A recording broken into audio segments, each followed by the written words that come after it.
Emergency का नाम सुनते ही हमें भारतीय इतिहास का 1976 का वो दौर याद आता है, जिसकी यादें कुछ के लिए सुखदायक थी तो कुछ के लिए बहुत ही पीड़ादायक थी।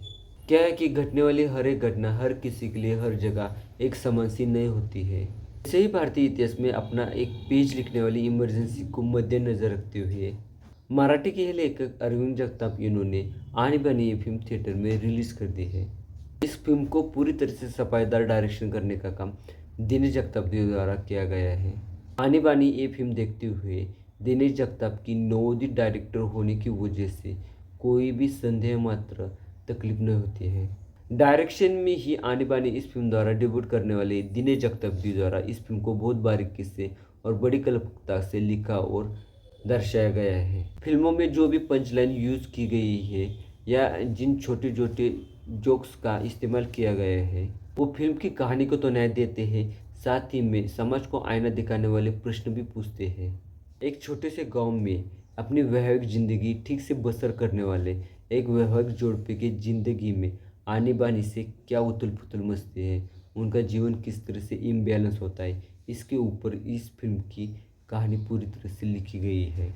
हालांकि इस फिल्म को देखते समय हंसने के इतने सारे मौके मिलते हैं कि इन उपदेशों को हम ठीक से सुन भी पाते हैं कि नहीं, ये बड़ी सोचने वाली बात है।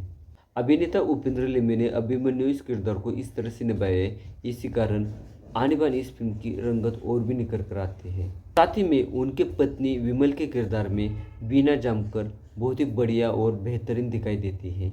उन्होंने अपने किरदार में जिस तरह की जिंदा दिली दिखाई है, शायद इसी कारण उनका किरदार देखने लायक और भी बढ़िया बन जाता है। अभिनेता संजय खापरे और अभिनेता प्रवीण तरड़ी जी ने अपने हिस्से जो भी काम आए हैं, जितने भी सीन्स आए, उनको बहुत ही बढ़िया और सही तरीके से निभाया है। अभिनेता प्रवीण तरड़ी जी को मराठी फिल्म मुंशी पैटर्न के बाद में बहुत सारे लोग जानने लगे हैं। मुंशी पैटर्न के ऊपर अर्थ ये मूवी हिंदी में सलमान खान ने प्रोड्यूस की थी। हालांकि धर्मवीर इस मूवी को तो आप सभी ने देखा ही होगा। तो ऐसे हर हुनरी कलाकार का इस फिल्म में जो किरदार है वो अलग ही तरीके से अपने भूमिका से न्याय करता है। इस तरह की भूमिकाओं से पता चलता है कि अपने अभिनय का कितना कौशल मौजूद है। अभिनेता सयाजी शिंदे जी को पूरे फिल्म के हिसाब से देखा जाए तो जितना स्क्रीन टाइम मिलना चाहिए था उतना स्क्रीन टाइम नहीं मिला है, लेकिन जब जब वो स्क्रीन पे आए हैं उन्होंने अभिनय की ऐसी जुगलबंदी लगाई है कि आप उन सीन्स को देखते रहने में ही, एंजॉय करने में ही आपकी भलाई समझते हो। फिल्म की कहानी के हिसाब से देखा जाए तो अभिमन्यु की फैमिली गांव की बहुत ही रिच फैमिली होती है। वो अपनी फैमिली में अपनी पत्नी के ऊपर बहुत ही दिलो जान से प्यार कर रहा होता है, लेकिन कहते हैं ना, जहाँ पे चांद जैसा शीतल प्यार होता है वहाँ उस चांद के ऊपर कोई ना कोई तो दाग होता ही है। अभिमन्यु और विमल को शादी के इतने साल होकर भी उनकी खुद की संतान नहीं थी। इसी कारण उसकी सास से और गाँव वालों से उसे बहुत गंदी गंदी बातें सुननी पड़ती थी। तो दूसरी ओर विमल अपने घर की सुख शांति बरकरार रखने के लिए अपने पति को दूसरी शादी करने का प्रस्ताव देती है। इस बात में वो खुद ही आगे आते हुए अपनी दूर की बहन को ही अपनी सौतन के रूप में स्वीकार कर लेती है।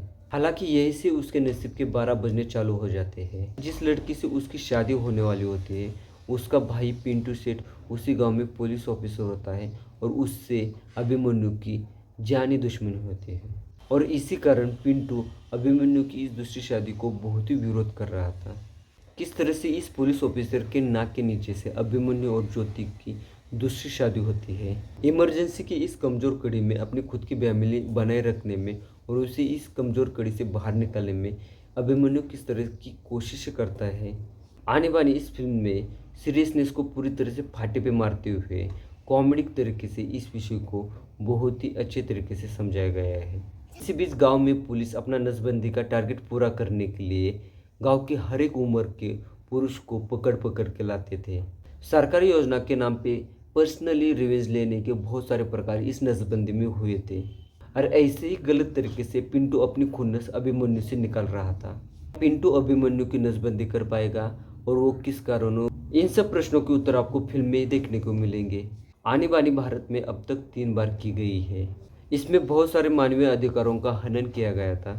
फिल्म का संगीत बहुत ही सही है। अगर आप मराठी फिल्मों को जानते हैं, उनके हर एक फिल्म की पोटेंशियलिटी को पहचानते हैं, तो इस फिल्म को आप ज़रूर एक बार ज़रूर देख सकते हैं।